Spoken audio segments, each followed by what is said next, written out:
Você sabe o que é um oxímetro? Você sabe realmente utilizá-lo corretamente? Você sabe realmente como ele funciona? Fica comigo nesse vídeo que você vai se surpreender.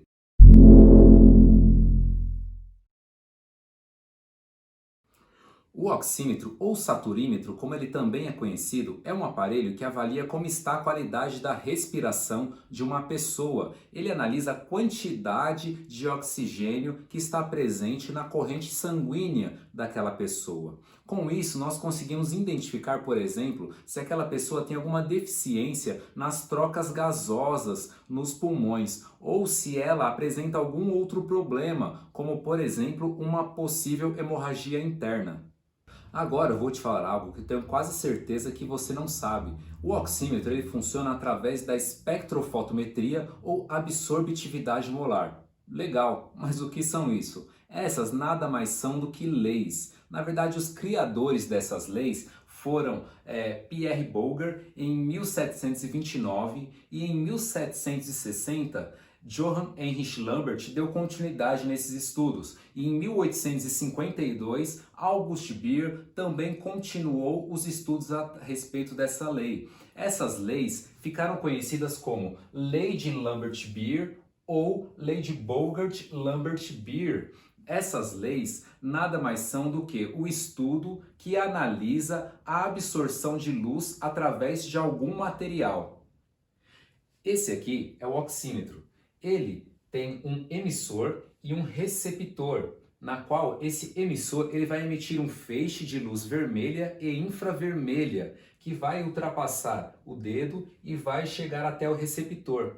Esse feixe de luz ele vai avaliar a quantidade de luz que foi emitida, a quantidade de luz que foi retida através do dedo e a quantidade de luz que foi recebida do outro lado do oxímetro. E com isso ele vai analisar a quantidade de oxigênio que há presente nas hemoglobinas do sangue. Mas o que são as hemoglobinas? As hemoglobinas são proteínas que transportam as moléculas de oxigênio através da nossa corrente sanguínea para todo o nosso corpo. E com isso, nós conseguimos identificar a quantidade de oxigênio que há presente no nosso corpo naquele momento. Mas qual que é a quantidade ideal de oxigênio no nosso corpo? O ideal é de 100% a 95% das nossas hemoglobinas estarem preenchidas de oxigênio. Esse é um valor ideal. Mas se tiver apresentando valores de 94 até 90% já é um valor de alerta, você deve tomar alguns cuidados. Agora, se o oxímetro apresentar um valor de 89% para baixo, menos disso, já é um valor que apresenta um perigo para aquele paciente. Há um déficit de oxigênio naquele paciente, ou seja, há um quadro possivelmente de hipóxia. Esses valores aqui nada mais são conhecidos como saturação. Toda vez que você escutar esse termo saturação, diz respeito a essas porcentagens. E por que é interessante nós sabermos esses valores? Porque com base nesses valores nós vamos conseguir tomar as decisões cabíveis para cada situação, como por exemplo ministrar o oxigênio para aquela vítima, para aquele paciente, na quantidade ideal, através de oxigênio e máscara facial. Todos os nossos tecidos do nosso corpo precisam de oxigênio. Na verdade, o nosso corpo é movido de oxigênio. Se alguma parte do nosso corpo não recebe oxigênio, automaticamente ela vai ficar com déficit. E um exemplo disso é o nosso cérebro. Se nós estivermos com um déficit de oxigênio no corpo, com uma oxigenação abaixo de 89%, automaticamente o nosso cérebro vai receber menos oxigênio. E para poupar energia, o que o nosso cérebro inteligente acaba fazendo? Ele se desliga automaticamente para poder poupar essa energia e, consequentemente, aquele paciente ele desmaia por um período. Mas nós não podemos avaliar o paciente somente com base nas informações desses números. Nós temos que avaliar o paciente por completo. Ou seja, é importantíssimo nós avaliarmos toda a parte clínica daquele paciente, porque diversos outros fatores podem influenciar nessas numerações, que o oxímetro vai dar para nós. Algumas dessas situações são, por exemplo, o choque hipovolêmico, que é a perda de grande quantidade de sangue, fluidos corporais em geral, líquidos em geral do nosso corpo, grandes hemorragias também acabam influenciando na quantidade que o oxímetro irá apresentar para a gente de saturação. DPOC, que é a doença pulmonar obstrutiva crônica, também acaba influenciando. Asma, drogas, remédios também, principalmente aqueles que são vasoconstritores, na qual fazem com que o calibre dos nossos vasos sanguíneos acabam diminuindo e com isso a oxigenação naqueles vasos vai ser menor e consequentemente o valor que o oxímetro apresentará para nós será também influenciado por causa disso.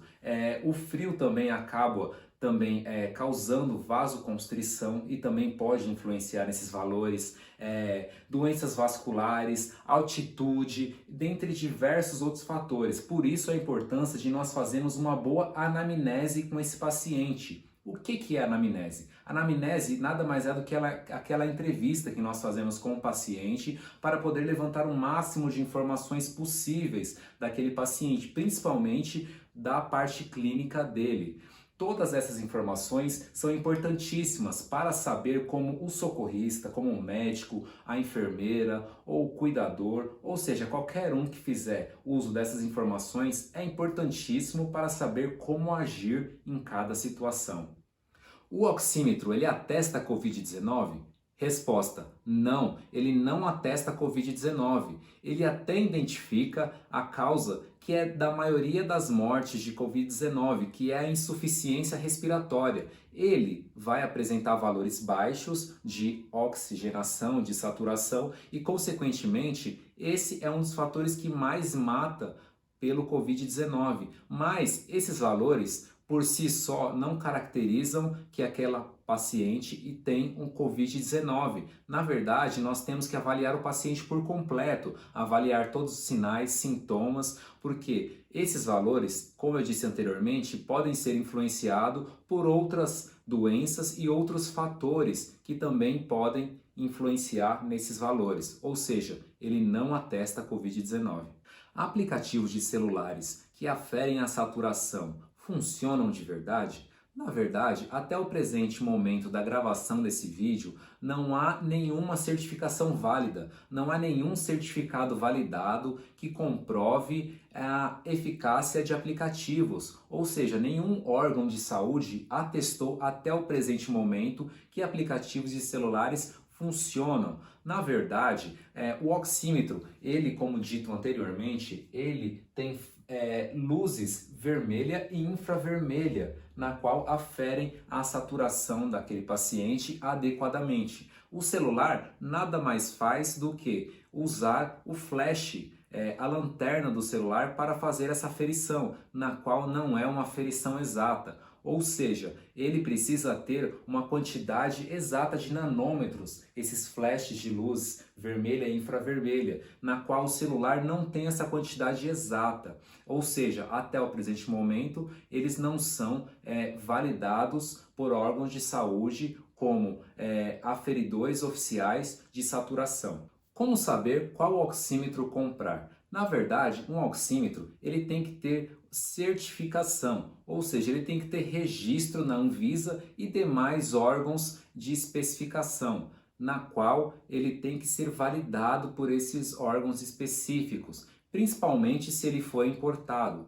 Quais cuidados nós devemos ter com o nosso oxímetro? Em primeiro lugar, nós devemos higienizar ele corretamente, principalmente após cada uso, com pano ou gaze com álcool. Em segundo lugar, se o paciente tiver o dedo muito sujo, nós, para poder fazer uma aferição mais correta, é aconselhável limpar o dedo daquele paciente para depois fazer uma aferição mais correta. Agora, se a paciente tiver esmalte na unha, vai atrapalhar a aferição, porque, como nós vimos anteriormente, esse feixe de luz vermelha e infravermelha, ele precisa fazer uma aferição correta do dedo para até chegar ao receptor. Se houver esmalte nessa unha vai atrapalhar nessa aferição. Ou seja, ao invés de aferir desta forma, nós vamos virar o dedo da paciente e aferir no dedo lateralizado daquele paciente. Assim, ele também vai fazer uma aferição correta da saturação daquela vítima. Nós devemos também tomar cuidado com as molas do aparelho. O aparelho ele tem molas na qual auxiliam nessa pressão que é feita no dedo. Se essa mola quebrar, automaticamente vai atrapalhar também na aferição. Ou seja, nós não podemos ficar pegando ele e puxando para cima, porque essa mola pode vir sim a se quebrar. As extremidades do paciente, se estiverem muito frias, nós devemos aquecê-las para poder fazer uma aferição mais correta, que como nós vimos anteriormente, o frio também pode atrapalhar devido à vasoconstrição. Se estiver muito difícil fazer a aferição no dedo da vítima, nós podemos também usar um recurso extra que é o lóbulo da orelha. Você pode pegar sim o seu oxímetro e colocar no lóbulo da orelha do paciente, que ele também vai fazer uma aferição. Na verdade, existem oxímetros específicos para o lóbulo da orelha, mas em último caso, se você não tiver ele e você tiver que aferir a saturação daquele paciente e as extremidades estiverem impossibilitadas, você pode sim fazer a aferição no lóbulo da orelha daquele paciente. Existe alguma diferença entre oxímetro de dedo e oxímetro de pulso? A resposta, sim, existe. No primeiro caso, nós temos o nosso oxímetro de dedo, que ele acaba sendo mais comum, mais usado no nosso dia a dia. Ele tem um formato pequeno, ele é prático, ele é portátil, ele não tem fios externos aparentes e ele funciona através de pilhas, normalmente 2 pilhas palito. E ele também não armazena nenhum tipo de dado nem informação nele. Após o uso, após o paciente tirar o dedo, esses dados simplesmente somem. Ele custa aproximadamente no mercado nos dias de hoje por volta de 100 a 200 reais. Segundo caso, nós temos o oxímetro de pulso portátil.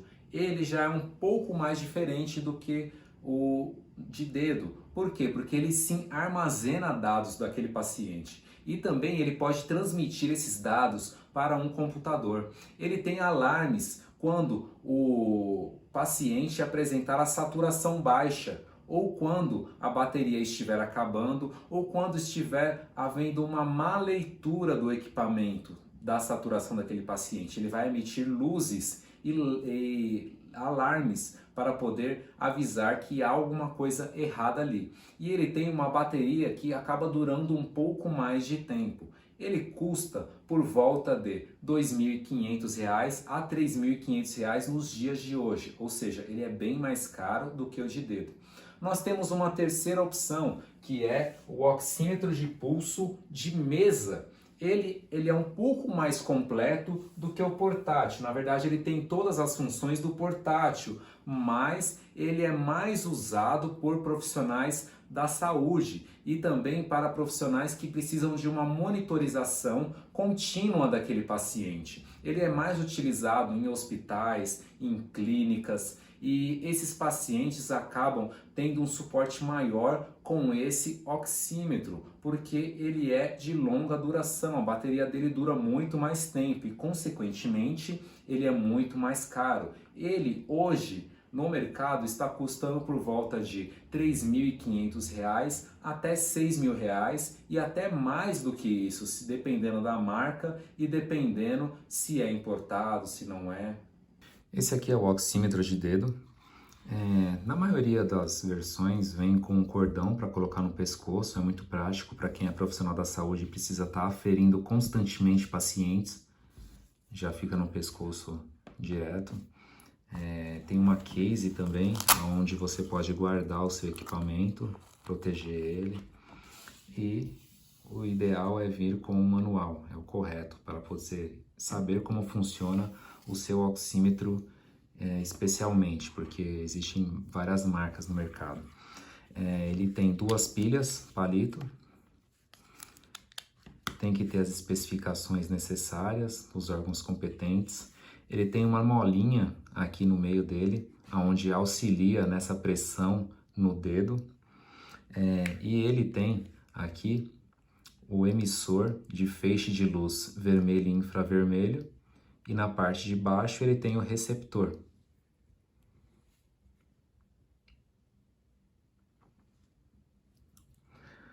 O ideal é, quando você ligar ele, apertar o botão e colocar o dedo. Se você não colocar o dedo, vai aparecer finger out em algumas versões, nessa versão específica, que o dedo está fora. Ou seja, você tem que ligar e já em seguida já colocar o seu dedo. Você deve ali aguardar de 10 a 20 segundos para ele poder fazer uma leitura correta do seu dedo. Não leve em consideração a primeira numeração que aparecer, porque ele vai conseguir achar os valores durante alguns segundos, até uns 20, 30 segundos, alguns até em 1 minuto, ok? Ele apresenta dois valores, essa numeração, que é a saturação, que é esse código de porcentagem, SpO2, que nada mais é que a saturação do paciente. E esse outro valor, que é PR/BPM, que são os batimentos por minuto. O que é importantíssimo? Você não confundir as duas informações. Pegue o seu oxímetro e saiba onde está marcando a saturação e onde marca os batimentos por minuto, para não confundir um com o outro. Isso é muito importante. Em algumas versões, se você apertar o botão, ele vai acabar mudando o layout. Isso também é uma função bacana do oxímetro. Eu, particularmente, eu gosto deste layout. Em alguns outros oxímetros vai aparecer uma informação chamada PI ou IP, que é índice de perfusão, ou alguns vai aparecer IPP, que é índice de perfusão periférica. O que é esse índice? Ele é um valor numérico que indica a intensidade da pulsação no ponto em que está posicionado o sensor, na região periférica. Ou seja, ele vai pegar a região onde está sendo aferido e ele vai fazer uma razão entre o fluxo sanguíneo pulsátil e o não pulsátil, ou seja, ele vai pegar esse valor e vai fazer uma conta e vai dar essa numeração no oxímetro. Na verdade, alguns oxímetros mais modernos somente apresentam esse índice, que nada mais é saber como que está a irrigação sanguínea nessa região, para saber se há uma aferição correta ou não. O que é interessante também? Quando você estiver utilizando ele, você não apertar ele para tentar fazer uma leitura melhor. Na verdade, você vai estar atrapalhando, você vai comprimir os vasos sanguíneos e ele não vai fazer uma leitura correta. Então, é importante não apertar. Outro dado importante, quando você for fazer a leitura, aí, ó, eu apertei e na hora ele já sumiu os valores. Então, eu tenho que aguardar mais um tempinho para esse feixe de luz vermelha e infravermelha identificar novamente como está a saturação. Outro dado importante, está vendo essas linhas aqui embaixo? Ele funciona nada mais como um pequeno eletrocardiograma, que vai nos dizer como que está a frequência do coração. Não sei se você pode observar que às vezes ele dá alguma alteraçãozinha, mas que normalmente ele segue um padrão. Isso é importante para nós sabermos também, é uma informação importante que o profissional específico de saúde consegue interpretar melhor essas linhas. Aqui nós conseguimos identificar, por exemplo, uma arritmia cardíaca. Isso também é importantíssimo. Por isso é importante não levar em consideração apenas a primeira imagem que aparecer. Aguarde um tempo e nós vamos interpretar todas as informações mais corretamente. Nós temos também um oxímetro infantil, que são para crianças. Ele é outro modelo específico que funciona mais especialmente para crianças, porque ele tem a parte mais anatômica para o dedo da criança do que esse. Mas, da mesma forma como o infantil afere, esse também acaba aferindo corretamente a saturação da criança. Eu preciso ter um oxímetro em casa?